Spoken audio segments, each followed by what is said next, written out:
నాగర్ కర్నూలులో కుమ్మెర మల్లన్న జాతరలో జరిగిన సంఘటన గురించి మనకందరికీ తెలిసిన విషయమే.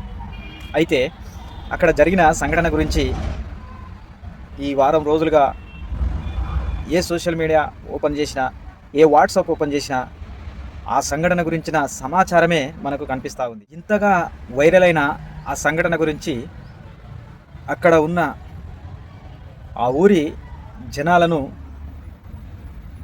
ఈ సంఘటన గురించి మీరు ఏమనుకుంటున్నారు అని అడిగితే, ఒకడంటాడు దీన్ని రాజకీయం చేస్తున్నారు అని, ఒకడంటాడు దీనికి మతం రంగు పులిమారని, ఒకడంటాడు ఇది రాజకీయ లబ్ధి కొరకు రాజకీయ నాయకులు వచ్చి మా గ్రామంలో కుల మతాలు లేకుండా కలిసిమెలిసి జీవిస్తున్న మా గ్రామాన్ని ఈరోజు పబ్లిక్గా ప్రజల్లో, ఈ రాష్ట్రంలో, ఈ దేశంలో ఒక రకంగా బ్లేమ్ చేస్తున్నారు, బ్లేమ్ చేశారని చెప్పి కొంతమంది చెప్తా ఉన్నారు.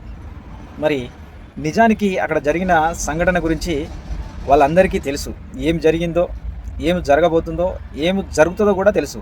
ఎందుకంటే అక్కడ ఆ సాకలి కులస్తులకు జరిగిన అన్యాయం గురించి రాష్ట్రమంతా ఉవ్వెత్తున ఎగిసిపడి వాళ్ళకి ఏదైతే అన్యాయం జరిగిందో ఆ అన్యాయం గురించి ప్రతి ఒక్కరు కూడా ప్రశ్నిస్తూ అక్కడికి వెళ్ళి వాళ్ళకు సంఘీభావం తెలిపి వాళ్ళ అన్యాయం గురించి ప్రతి ఒక్కరూ ప్రశ్నించి వాళ్ళకు న్యాయం జరగాలని చెప్పి అక్కడ దీక్షలో కూర్చున్నారు.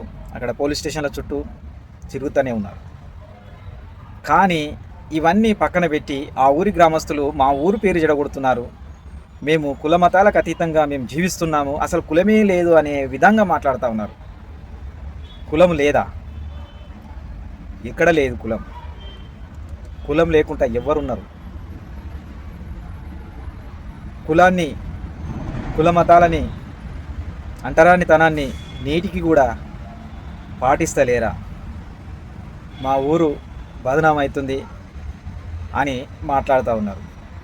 మరి ఇంతమంది రాష్ట్రం నలుమూల నుంచి అక్కడికి వచ్చి అక్కడ కూర్చొని ప్రశ్నిస్తున్నారు అని అంటే దాంట్లో న్యాయం లేదా? అక్కడ వాళ్ళకు జరిగింది అన్యాయం కాదా? ఆ విషయం మీ కళ్ళకు కనబడతలేదా? మీ చెవులకు వినబడతలేదా? సరే, దీనికి రాజకీయ రంగు, కులం రంగు, మతం రంగు పులుముతున్నారని అనుకుందాం.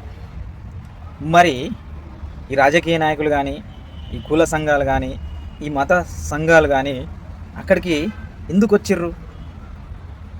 వాళ్ళు పోలీస్ స్టేషన్కి పోయి మా మీద దాడి జరిగింది, నా 2 నెలల పసిగుడ్డు చనిపోయింది వీళ్ళ దాడి చేయడం వలన, నాకు న్యాయం చేయండి మొర్రో అని పోలీస్ స్టేషన్లో కంప్లైంట్ చేస్తే కొట్టిన వాళ్ళ మీదనేమో కేసు పెట్టకుండా దాడి జరిగి అన్యాయానికి గురైన వాళ్ళ మీద కేసు పెట్టారు. అంటే ఇప్పుడు దీన్ని ప్రశ్నించాలనా వద్దా? అంటే ఒక పేదవాడు, ఒక సామాన్యుడు పోలీస్ స్టేషన్కి పోయి నాకు అన్యాయం జరిగింది, నాకు న్యాయం చేయండి మొర్రో అని అంటే దానికి అక్కడున్న పోలీస్ స్టేషన్ స్పందించకుండా వాళ్ళ మీదనే తిరిగి కేసు పెట్టి ఆ కేసును నీరుగార్చే ప్రయత్నం చేస్తూ ఉన్నారు. అక్కడ జరిగిన అన్యాయాన్ని ప్రశ్నించకుండా, వాళ్లకు శిక్షలు వేయకుండా. మరి దీన్ని ప్రశ్నించకుంటే, దీని గురించి మాట్లాడకుంటే, దీని గురించి మాట్లాడడానికి వచ్చిన వాళ్ళను ఇది కులమని, మతమని, రాజకీయమని మాట్లాడుతూ ఉన్నారా? అక్కడ న్యాయం జరిగితే వీళ్ళందరూ ఎందుకు వస్తుండే? అక్కడికి రాకపోతుండే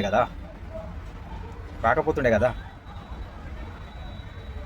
ఇప్పుడు మా గ్రామంలో కుల మతాలకు అతీతంగా మేము జీవిస్తున్నాము, మా గ్రామాన్ని బదనాం చేస్తుర్రు, మా మధ్యలో పొరపచ్చాలు ఏర్పరుస్తున్నారు, మా మధ్యలో గోడలు కడుతున్నారు అని చెప్తున్నారు. మరి మీరే పోయి ప్రశ్నించవచ్చు కదా, ఎందుకు అన్యాయం చేస్తుర్రు? ఒక అగ్రకుల నాయకులు కడు పేదవారి మీద దాడి చేసినప్పుడు పోలీసులు తమ ధర్మాన్ని తాము స్పష్టంగా నిర్వర్తిస్తే వీళ్ళందరూ ఎందుకు వచ్చి ప్రశ్నించారు? అక్కడ అధర్మం జరుగుతుంది కాబట్టి ధర్మాన్ని నిలబెట్టడం కొరకు, న్యాయాన్ని కాపాడడం కొరకు అందరూ నాయకులు, అందరూ కులస్తులు, అన్ని పార్టీలు అక్కడ వచ్చి ఏకకంఠంతో ఆ పేదవారికి, ఆ దాడి జరిగిన వారికి న్యాయం జరగాలని ఈ రోజుకు కూడా పోరాటం చేస్తుంది. ఇది కనబడతలేదు. ఇంకా ఎక్కడున్నాం, ఎటు పోతున్నాం? న్యాయం కావాలని అడుక్కునే పరిస్థితుల్లోకి వచ్చింది అన్యాయం జరిగిన వాళ్ళకు. మరి పేదవారు, అన్యాయానికి గురైన వారు, వాళ్ళకు న్యాయం కావాలని పోలీస్ స్టేషన్ గడప ముందు, న్యాయ వ్యవస్థ గడప ముందు అడుక్కోవాలా? అదే ఈ సంఘటన ఒక అగ్రకులం వాడికి, అగ్రకుల నాయకునికి జరిగితే ఎట్లుంటుండే? మనం ఆల్రెడీ కొన్ని సంఘటనలు చూసే ఉన్నాం.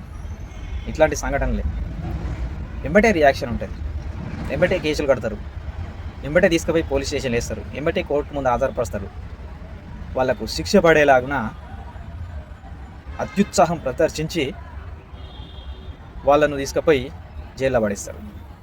అంత ఫాస్ట్గా ఎందుకు ఇక్కడ పనిచేస్తలేదు అని అంటే వీళ్ళు పేదవాళ్ళు కాబట్టి. అందుకొరకే ఇక్కడ ఉన్న ప్రతి ఒక్కరూ, ఈ రాష్ట్రంలో ఉన్న ప్రతి ఒక్కరూ అక్కడికి వచ్చి వాళ్ళకు అండగా నిలబడి వాళ్ళకి న్యాయం జరిగేదాకా పోరాటం చేస్తూనే ఉంటాం. మీరు ఎన్ని అన్నా, ఏదైనా, ఏమనుకున్నా, ఇది మాత్రం ఖచ్చితంగా వాళ్ళకి న్యాయం జరిగే వరకు పోరాటం జరుగుతూనే ఉంటుంది.